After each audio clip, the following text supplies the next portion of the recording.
After lang ng ilang vlog na nakuha ko tong Z1000, naka-cut delete na po siya ngayon. Bago na po tong link pipe, ito po yung ginawa kasama yung Y pipe dito.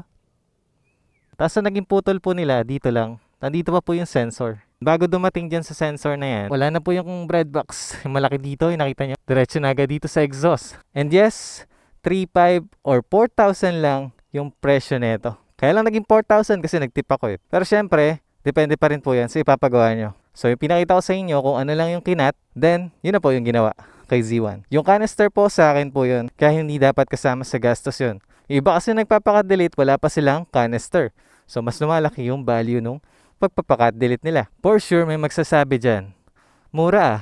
Kasi sa mga sikat na shop na gumagawa nito, 6,000 to 8,000 yung presyo nila sa pagpapakat delete. Kaya lang, dadayo pa ako ng malayo, gas and toll fee ko pa. So, hindi lang 6,000, 8,000. Yung pagod ko pa sa biyahe. Kaya na-consider ko na dito lang yung sa malapit, sa Malolos, or yung malapit lang din dyan sa lugar nyo. Naalangan din ako nung una. Big bike na to eh. Kahit nga hindi Z1000 eh. Kahit yung 450 NK pa lang nun, parang matatakot ako ipakat delete. Kasi baka magasgasan, baka hindi maayos yung gawa. Buti na lang, nagpagawa na doon ang tropa natin na si JMSB sa kanyang Z900. Si Boss Season, yung 450 NK ko na nabili niya. Ganda ng tunog, diba? Napanood niyo sa vlog? Okay naman, na-fine-tune pa. Si Boss Dos, nagpagawa ng link pipe. At si Boss J Tol sa Benelli TNT 600 ay mas gumanda lalo yung tunog compared doon sa Tagaytay at nung nagamit ko siya ng mga huling gamit bago ibenta. At sa ganong presyo na hindi na nila kailangan lumayo sa masikat na shop, napaka-diskarte ng ating mga tropa at na-survey nilang okay yung JCSC Muffler Shop dito sa Malolos, nakuha nila yung magandang tunog ng motor nila. After na ito maka-delete,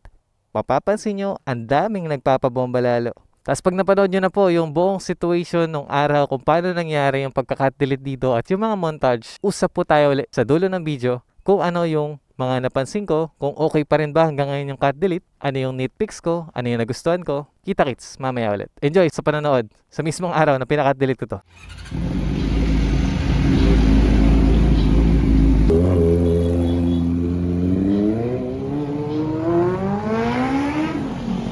Ganito pala kadumi sa loob, no? So, binaklasan namin yung pairings para di na rin sila mahihirapan dito pag kinat-delete at binaklas yung headers. At para malinis na rin yung mga madumi dito. Yun, napapakat-delete ng Z1. Sana ma-adjust natin to. Mausod ng konti. Yung box na to, tatanggalin na.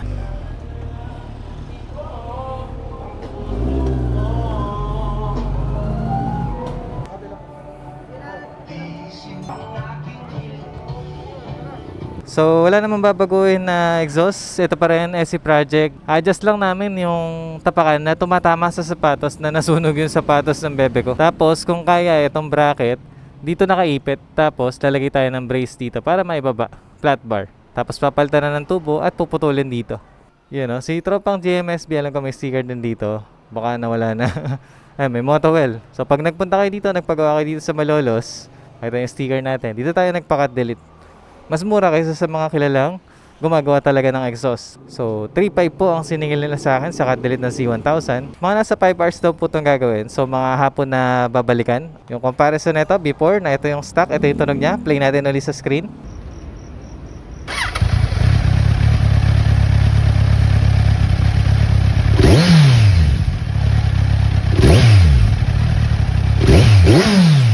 Tapos, pag naka-delete na po, play din po natin kung ano na yung tunog. At sa vlog po, mapapansin nyo rin pag pinapanood nyo sa POV vlog natin na rinig nyo na yung tunog ng pagka-inline 4 ni Z1000.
Tapos na po tayong pakat-delete. Walang bearings nga lang si Z1, pero para lang madaling baklasin, sobrang natuwa ako sa tunog pakinggan nyo guys.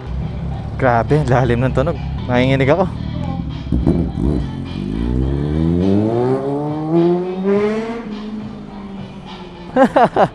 Maraming salamat kay JCSC Muffler Shops dito sa Mohon, Malolos, Bulacan. 3.5 lang po yung binayaran natin, pero nagdagdag ako ng tip para doon sa binayad natin.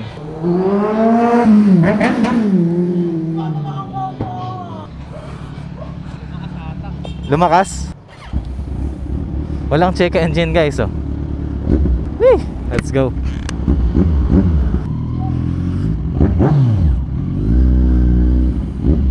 Grabe, ang layo ng difference ng cut delete sa slip-on nito. Alagay 450NK. Naka breadbox kasi. Tumatambol yung tunog. Grabe, sulit. Tapos sa ganung halaga, no? Pero siyempre, quality pa rin yung gawa nito kahit na ganung mura.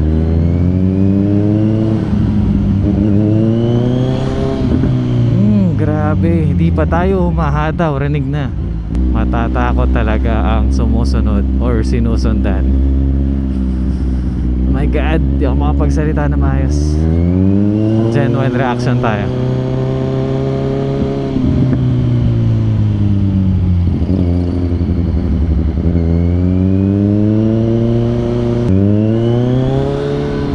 Parang bilis din nila nawala.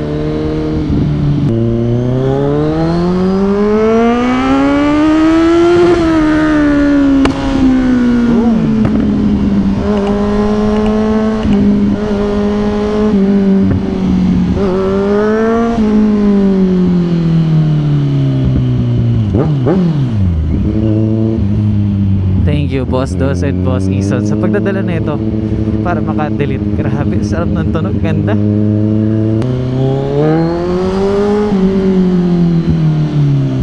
Parang mas maganda tunog na ito kaysa nung kay Boss Jim. Ewan, mas matinis yung kay Boss Jim. Parang mas more on malalim to, malaking boses. Yun o.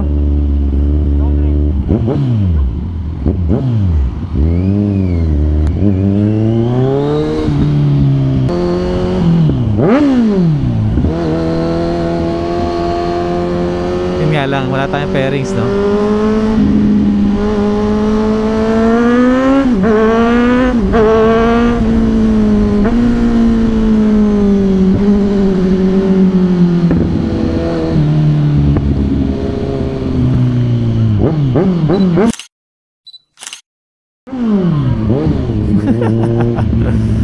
Yun ang masaya doon.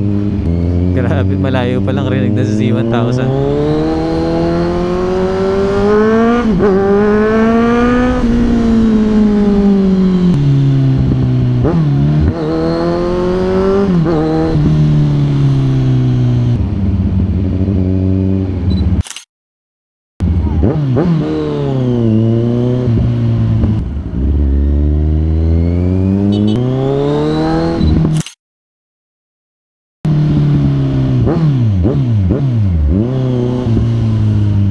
Sarap. Di na nakapagsalita. Sobrang na-enjoy ko yung pagka-rush ko. Sobrang nararush ako dahil may lakad kami after nito eh. So sila Boss Dos na bahala nito. At may mga ayusin sila dito. Ganun ka solid yung tropa natin. Bakit ka nagpe-break?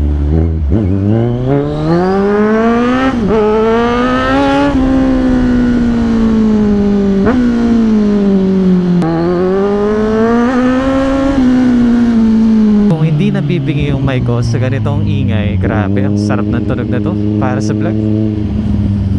Kung yung kay Boss Jim may pinakamagandang tunog na Z1000 sinabi ko, ito for the vlog, I guess ito pinakamaganda. Sa personal na po yung kay Boss Jim pa rin dahil original SCN single exhaust, pero depende, no? Tingnan natin.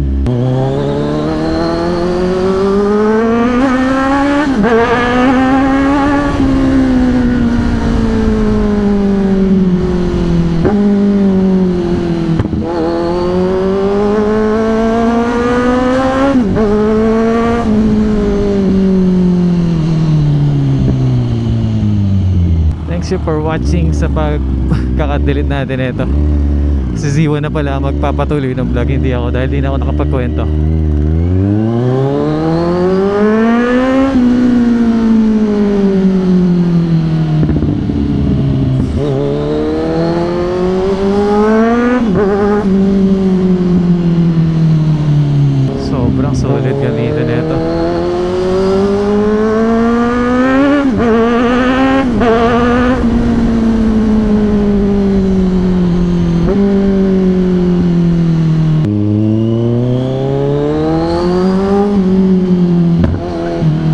lakas nga lang ng backfire. Pagka nagkakaroon ng backfire.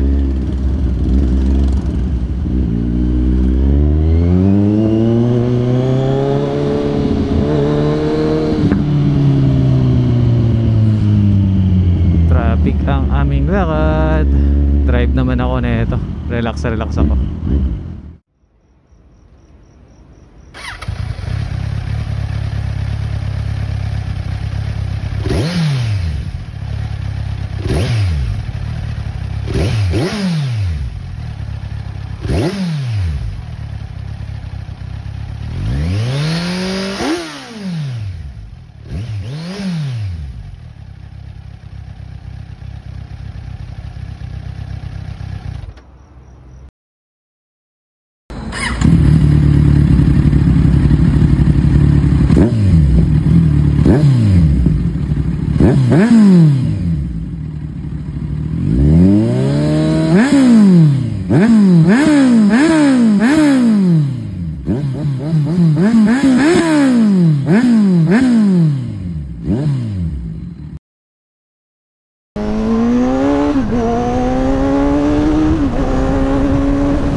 Ngayon, tapos nyo na pong panoorin yung cut delete na ito. Kamusta po sa inyo? Ang ganda ng tunog, ano? At sobrang nakaka-enjoy finally. Cut delete na Z1000, walang check engine.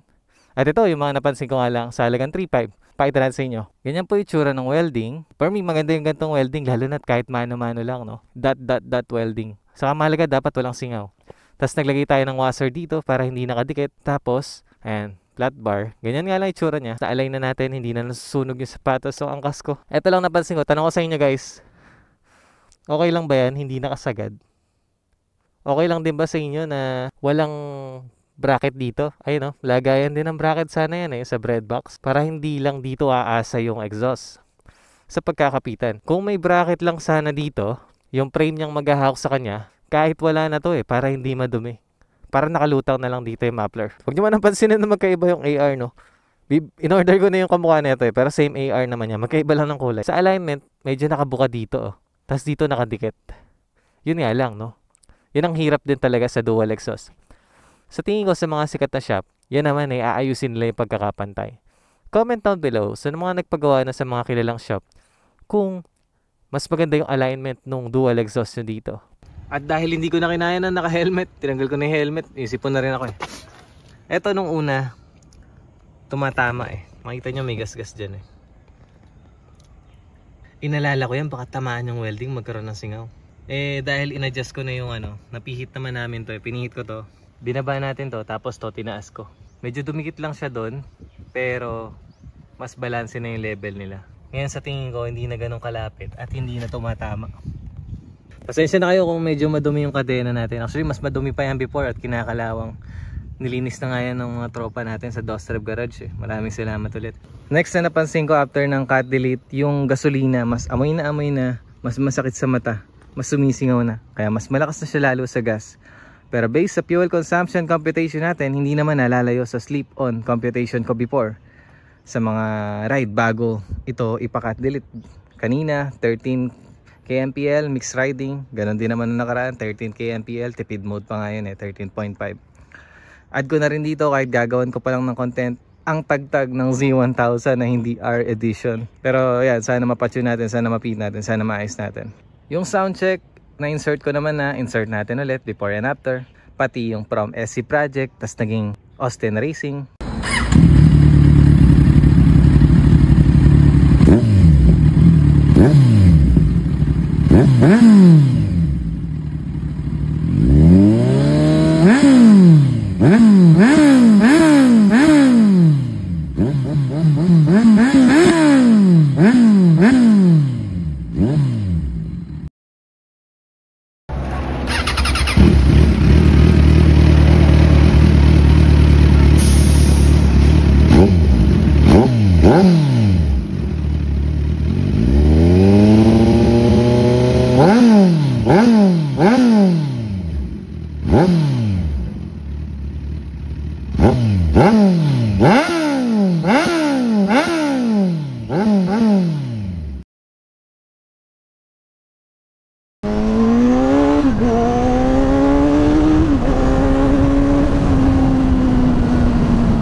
Kung gusto niyo po ma-shoutout, comment lang po kayo sa video na to at baka sa susunod na mga upload is ma-shoutout ko na po kayo.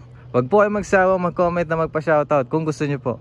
At mapapakinggan niyo po yung mga shoutout ko sa inyo pagdating sa dulo ng video. Maraming salamat po. Enjoy sa mga future uploads natin. Mas narinig niyo na sa Z1000. Inline 4, bomba-bomba, public reaction, review, impression ride, at adventure soon. Salamat sa mga members natin at sa suporta nyo. Dumadami na tayo. For only 25 pesos, click nyo lang po yung link sa description para makapag-join. Gcash po yung pambayad. At mapapanood nyo na po yung mga pagpapatakbo natin ng walang takip yung speed. At mas mahaba compare sa naka-public. At meron din tayong members only videos na hindi ko talaga ilalabas in public. Bukod sa mas advanced yung napapanood yung video pagka-upload, meron ding special video. And soon, try din natin mag-live. Tapos priority to reply ako sa inyo, sa mga members, sa shoutout, at meet and greet soon. Salamat sa suporta nyo. See you on the next vlog.